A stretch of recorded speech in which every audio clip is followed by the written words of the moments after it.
Ultima batteria dei Centorana assoluti maschi.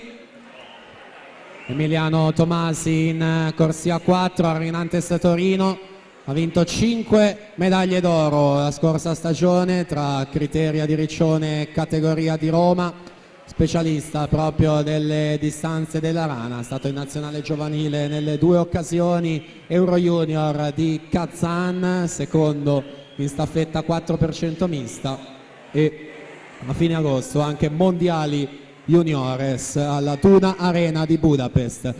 Tomasi ha un migliore quest'anno di 60,15, votato a Torino il 21 dicembre. Netto vantaggio, quindi nessun problema per entrare negli 8 finalisti, 1-3-10 è in seconda posizione generale alle spalle di Tobias Valdi che con 1-2-96 guida la classifica.